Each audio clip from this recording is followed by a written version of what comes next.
Kinshasa, Gemena, Mbandaka, Goma.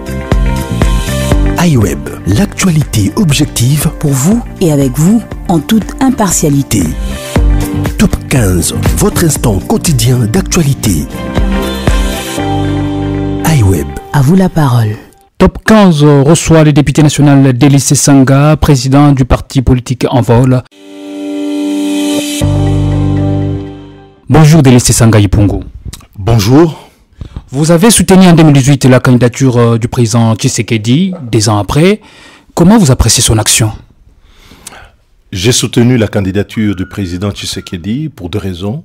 Avoir l'alternance dans notre pays et provoquer les conditions d'une alternative aux politiques qui étaient menées à l'époque. Nous avons atteint l'objectif qui était celui de l'alternance, celui de l'alternative. Il reste encore des défis. Mais il faut souligner que le pays, le Congo, est un pays sinistré. Et le piège qu'il faut éviter, c'est de tomber dans la dictature de l'urgence, c'est de ne plus discerner suffisamment les priorités. Et je crois que sur ce point, il y a encore beaucoup d'efforts à faire. Et le président de la République devrait davantage avec ses équipes donner l'impression d'avoir quitté la campagne électorale, de ne pas en déclencher une trop précoce parce que les défis à gérer pour le peuple congolais sont immenses. En bref, votre soutien à la candidature pour un deuxième mandat évoqué par le président Tshisekedi en 2023 à Lubumbashi n'est pas encore un acquis. Il me paraît indécent aujourd'hui d'évoquer la campagne de 2023 alors que notre peuple souffre, qu'il y a des problèmes de stabilité, il y a un problème du point de vue de la relance économique. Le Congo est un pays à l'arrêt depuis 2014 à cause des querelles politiques et vous avez l'ensemble de provinces qui aujourd'hui ne fonctionnent pas et le niveau de l'endettement de ces provinces est assez important pour pouvoir aujourd'hui se livrer à une campagne précoce. Je crois qu'il reste 3 ans sur la législature et il faut mettre à profit ces 3 ans pour avancer. Pour avancer en posant par exemple quelle base? Il y a un certain nombre de réformes énormes que l'on peut faire, importantes, dans le domaine économique, dans le domaine social. Hier, par exemple, au Parlement, nous parlions de la situation du FPI. La question ici, c'est de réfléchir, par exemple, comment doter notre pays d'un bras armé qui lui permette d'agir dans le domaine économique et appuyer nos provinces dans les programmes ambitieux d'infrastructure. Il nous faut au moins 15 000 kilomètres de route dans ce pays pour relier tous les chefs-lieux des provinces. Ça, c'est un défi qui devrait être à la dimension de ce pays et être entendu par tous. Mais pour le faire, il nous faut avoir une banque d'investissement qui puisse collecter. Par exemple, si vous prenez les fonds du FPI, ceux du FONER qui sont mal utilisés aussi, vous y ajoutez par exemple tout ce qui est récolté au titre de consignations faites dans les cadres des procédures en matière fiscale et autres, vous pouvez mettre en place une banque d'investissement qui sur une période de 5 ans permettrait de mobiliser aux alentours de 7 à 8 milliards de dollars, ce qui est très important pour de nombreux chantiers que nous avons en matière d'infrastructure. Et cette banque d'investissement pourrait avoir 2 guichets, un guichet pour les privés et un guichet pour le public. Ça, ce n'est qu'un exemple, mais il y a des tas d'exemples de chantiers qui peuvent être abordés pour pouvoir soulager la misère de notre peuple. L'état des sièges semble être une solution ultime pour en finir avec l'insécurité grandissante à l'est du pays. Quelle en est votre appréhension? Il n'y a pas de prix pour la paix. Tout ce qui peut être entrepris pour avoir la paix dans notre pays doit pouvoir être tenté.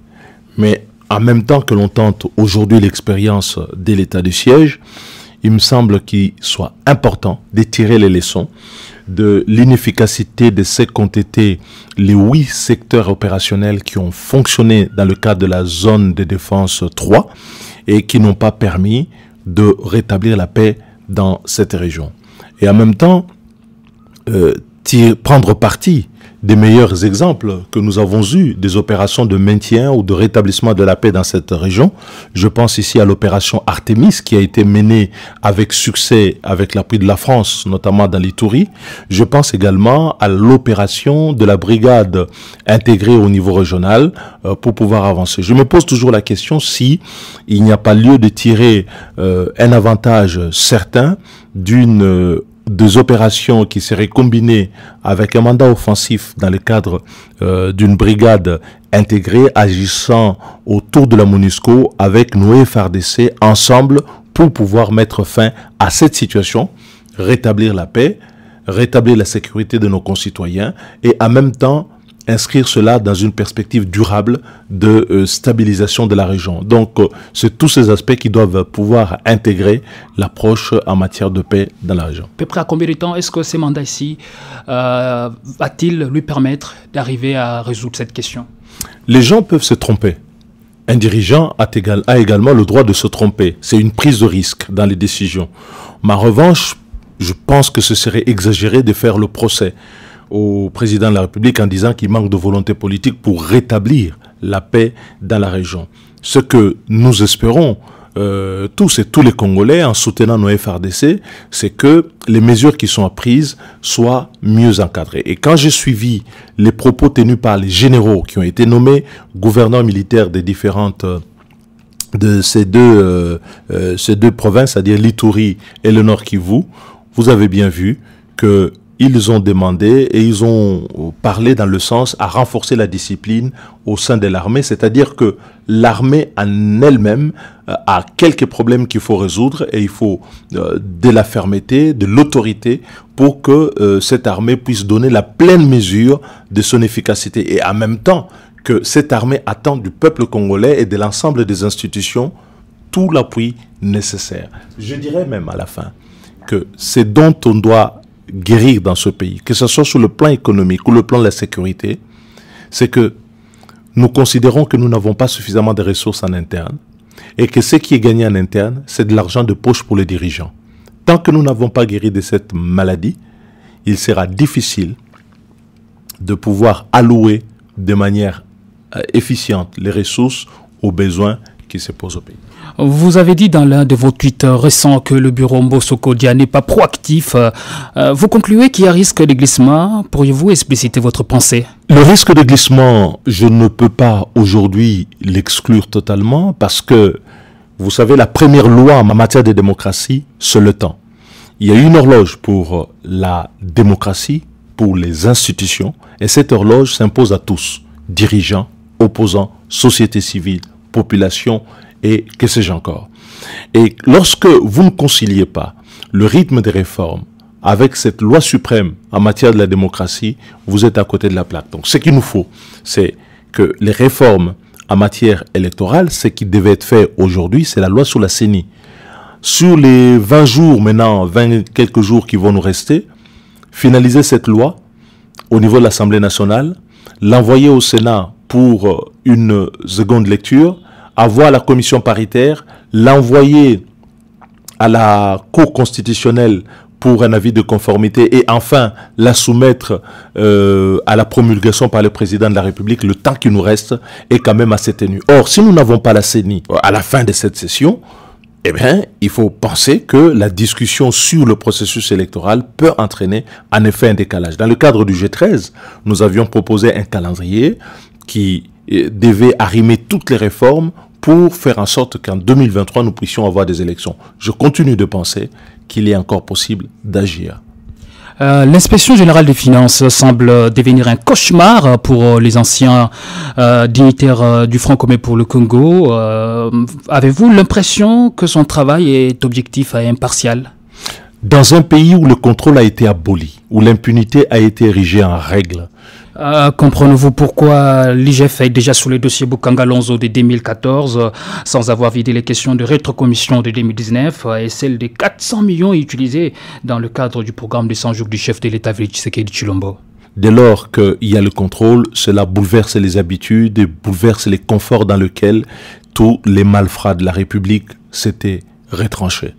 Cependant, le travail qui est fait par l'IGF doit pouvoir revenir à un équilibrage pour pouvoir respecter les prérogatives donc de l'IGF, qui ne doit pas devenir une autorité qui délivre des autorisations préalables aux différentes administrations, entreprises de l'État.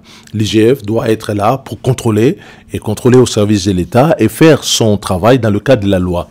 Aussi, il faut éviter de donner le sentiment que dans les dossiers qui sont instruits, tous ne sont pas instruits avec la même célérité. Cela pourrait nuire à la crédibilité parce que la légitimité en matière de contrôle et de la justice vient de l'impartialité par rapport aux différents cas et ce qui fonde alors l'indépendance de celui qui conduit.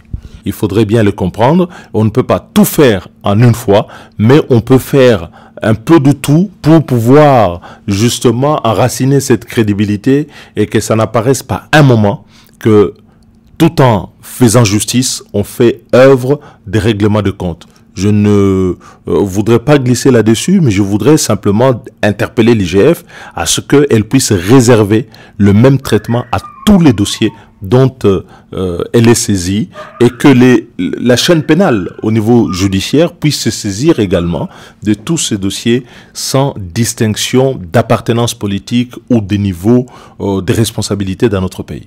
Vous avez, dans le cadre du G13, proposé des modifications de la loi électorale, mais aussi en vol, votre parti politique dont vous êtes le président a récolté les signatures nécessaires pour modifier la Constitution et revenir à deux tours. Avez-vous les sentiments que le président Félix Tshisekedi partage votre approche? Dans ses prises de position publiques à l'Assemblée nationale, il a donné sa parole. Et je crois que le respect de la parole est la première des politesses de prince. Et donc, je ne peux que accorder crédit à cela et qu'il partage les options, notamment le deuxième tour à l'élection présidentielle, la tenue des élections dans le délai. Mais en même temps, il nous faut un effort collectif. Voyez-vous, le G13 a consulté l'ensemble de la société civile et des forces politiques. Et à l'issue de ces consultations, nous avions remarqué que beaucoup partageaient ce point de vue. Et nous avons même parlé d'un consensus et d'un agenda citoyen. Il est venu le temps aujourd'hui que toutes les forces politiques qui veulent que ces réformes se fassent, c'est pas une affaire de l'envol ou du G13, c'est une affaire nationale qui exige que tous nous puissions nous mobiliser afin d'obtenir à la fois la réforme de nos institutions, de la Constitution, la tenue des élections dans les délais et des élections qui soient crédibles, libres et transparentes. Délaissé Sanga, votre mot de la fin.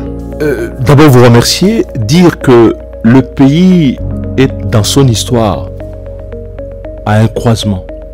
Voyez-vous, depuis 1960, toutes les forces politiques majeures qui ont milité à la fois pour l'indépendance et la démocratie dans ce pays ont exercé à tour de rôle des responsabilités. Il est venu le temps où le peuple congolais attend de la classe politique une offre politique qui réponde à la question de l'alternative, qui n'a pas encore trouvé solution, et qui réconcilie ce pays avec ses vraies racines spirituelles.